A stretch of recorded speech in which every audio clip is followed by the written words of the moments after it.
That's a test ride I wish would never end. Wow, what a machine. I wonder, am I playing a musical instrument or am I riding a motorcycle? Because I'm so intoxicated with the sound on this thing and the way it performs. It's absolutely a world-class superbike that set the world on its heels in 1979 when this thing came out. This was the bike to have, and still to this day, for classic superbikes, it's one of the most highly coveted machines ever made. The only reason this came up for sale is a lifelong love affair came to an end.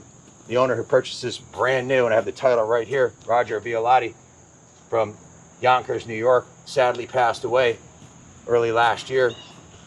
And the bike had come up for sale, and it's still titled under his name. It's a one owner original. He bought it brand new and lavished it with love and care the entire time he had it. And he didn't ride it that much. It only has 12,344 miles. This is a unique piece in that it's not only the first year model, it also has the European Sport Kit, which is hard to come by. It includes the low bars, the pegs, and what else was it? The throttle cable is routing out the top. Yeah, okay, so those three items, and I was told it has a retail value around $2,000 for those upgrades. It also has the 6x6 exhaust pipe made by Pipeworks, and it just sounds freaking wicked. The bike, as most six-cylinder bikes do, they often, you know, from time to time, if you don't run BP race fuel in them or some non-ethanol fuel, the carbs need to be clean, and these were just professionally done. If you look closely, it was done right. Not only are the carb intake manifold boots brand new, but the air filters brand new. The carbs were completely dismantled. The carb tops were polished. They were cleaned in the tank, and all new jets were installed, and they were jetted for this pipe, so it just runs perfectly. I didn't go over 8,000 RPM. It revs to 9,500. Can you imagine what it would sound like at redline? It's absolutely ridiculous. Sounds like an F1 supercar. Just unbelievable. So the carbs were completely jetted and tuned for this exhaust, which is no small job. You have to actually tilt the, take the engine mount bolts and tilt the engine forward to take the carbs out. It's a pretty big job. So the carbs were done. It's got brand new spark plugs and brand new spark plug caps and spark plug cables. So spark plug, why am I drawing a blank? What is spark plug? Wires, duh. Man, I'm tired. I've been out here all day. I'm low blood sugar or something. So just shot spark plug wires. Yeah, bike's been completely gone through. It needs nothing. It has a brand new front tire. Has the forks have been lowers were repainted. Everything else on it appears to be original. No evidence of it ever being crashed or dropped. The aluminum on the engine cases has been polished beautifully by the original owner. The only thing we did to it is we repainted. In addition to the spark plug wires and caps, and carb servicing. The center stand was repainted, and the kickstand was repainted because the original paint on it was failed. As you can see, the kickstand was repainted on this side here. We also put a new gold chain on it. It has a new rear tire on it. The brakes were serviced front and rear.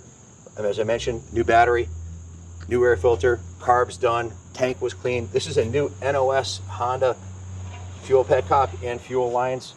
So anything any common service items that would need to be done were done. No one's ever been into the engine. The valve cover's never been off to it, to my knowledge. The aluminum color covers on this side are really nice. The paint on the engine is really nice. There's no oil leaking anywhere. It's just a beautiful mint original Survivor. The original saddle is in mint shape. The turn signals.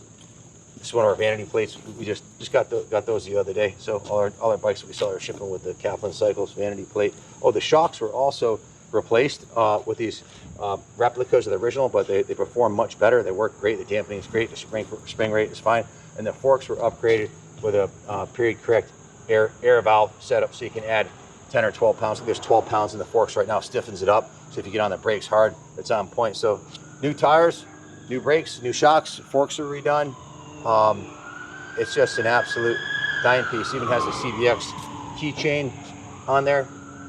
So the only evidence of any paint work that I could find on it, the gentleman we got it from said that back here, we took the seat off to confirm. These sometimes will crack right here. It's a common problem. So that the fiberglass was repaired on the inside, and that was repainted.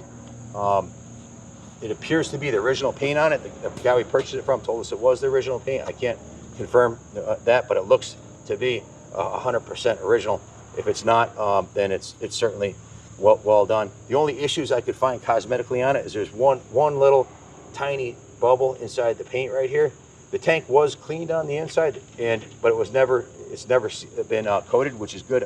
Coated tanks sometimes can be a problem. The coating will come off down the road, but that's the only issue I found on the paint. Just walking around it looking for any blemishes. The front fender is an excellent original. You see there's a couple tiny little scratches right here on the fender.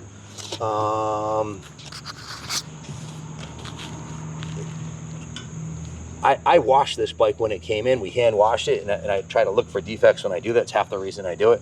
And I really couldn't find anything other than the original patina that you'd expect to see on a 45-year-old motorcycle. I believe that this cover was repainted at one point before we got it. This black counter shaft sprocket cover. Again, the chain is new. The rear sprocket's new. It needs nothing. It's ready to go, and it runs as good or better than any CBX we've ever had here. We've had some real beauties. I'd like to point out is most of the guys were cutting these rear fenders back here. This is unmolested original.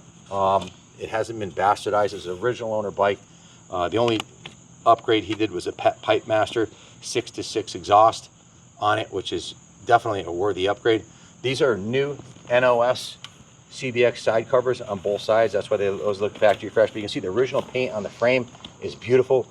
The frame has not been repainted, nor has the swing arm. It's just a beautiful original Survivor. Brand new item on the bike is the mirrors. I was going through the notes here, and these are brand new Honda Motor Company NOS mirrors. And of course, I mentioned the new battery with tender lead. So the other issue I found on it, there's a tiny crack in this headlight bucket right here. Guys, we have 100% positive feedback after selling over 10,000 items on eBay, and over 7,500 of them were classic motorcycles. So we're the largest in the industry at what we do. We regularly sell 60 to 100 classics a month. So we're a restoration shop. This one didn't need much, but we did bring it through the service department, have them inspect everything on it. So it was given a clean bill of health, and it's good to go. I got to point out, almost every classic CBX I've seen, these turn signals right here, they're plastic and they tend to get brittle and crack, and the rubber wears out on them. These are the original Stanley Honda turn signals, and they're in mint condition, which is another hallmark of a bike that was well stored. That's the original finish on the valve covers, original paint on the engine. It's just a remarkable original investment quality classic that's stood the ides of time. In addition to the carbs being redone and the new plug wires and plugs, we also just did a full oil lube and filter, changed the oil and filter on it, and also serviced the front brakes. And the original, check this out, these were available online at Partzilla, so we purchased a brand new NOS Honda master cylinder cover and replaced the brake fluid in it, so it's good to go. One of the reasons this bike runs so good is the carbs on the 6-cylinder. It's really important that they're freshly jetted and rebuilt and they're synchronized perfectly, and that's the main thing. If they're not synchronized right, you get cam chain noise and top end noise because it just doesn't. If they're not synchronized right, they're not getting fueled at the same time, the same amount, and it makes the engine sound funny. So this one sounds freaking perfect. There's no backfiring or burbling, and it's right off idle to redline. It hauls the mail and runs perfectly. So the cam chain was also adjusted, which is an external adjustment, so it needs nothing. Just feast your eyes on this side. I had to flip it over and so you can see the chrome glistening off the pipes on this side here. It's just remarkable. You know, the 6 in the 6 exhaust, it's kind of like having 6 trumpets out the back that are singing a 6-cylinder symphony that's nothing short of an F1 supercar. It just, like I said, for this bike, for me, this bike, when you're coming down the road from the front here, it looks like you're riding an engine, because basically you got the sporty front, skinny front end, and you got this massive 6-cylinder engine with 6 pipes coming down the road. It's almost cartoonish, and it definitely set a new standard for super bikes when it came out. And this was the most coveted, highly coveted year. The 79 was the fastest and the most collectible. And the only reason it's up for sale, the only reason is, 1, I can't afford to keep it, and 2, the owner passed away. So otherwise, if I could afford to keep it, I'd buy it and stick it in the museum, but we just don't have the funds right now to do that. It's a very expensive. You don't want to know why these are so expensive? I think I said it earlier, because they're worth it. They're freaking worth every penny. Investment quality classics that are going up in value, and they're a joy to ride. You can see it's got the battery tender lead right here, so you can plug this in when you get it home and not worry about your battery dying. If you have any questions about it, give us a call, 860-454-7024. We offer financing from Freedom Road. We can finance 100% of this motorcycle. We also take trades, and we can ship it anywhere on the planet for you. Just give us a call. Thanks for watching. God bless America. I almost forgot to mention, it comes with not only, check this out, the original factory service manual from Honda. Listen to that rumble on that thing. It's nasty. Freaking love it. It sounds different with the helmet on, but the original Honda service manual. It's got the CBX owner's manual, the original title from 1980 from Roger Violetti, original valid title, the first expired registration, and also the reprint from Cycle magazine on the 6-cylinder Honda CBX Super Sport. 24 valve forked camshafts, 103 bhp, 117 second, 11.55 second quarter mile, and that was stock before it was jetted and had the pipe, so it's probably into the 11s now, low 11s. Anyways, God bless Honda, man. They made some kick-ass bikes.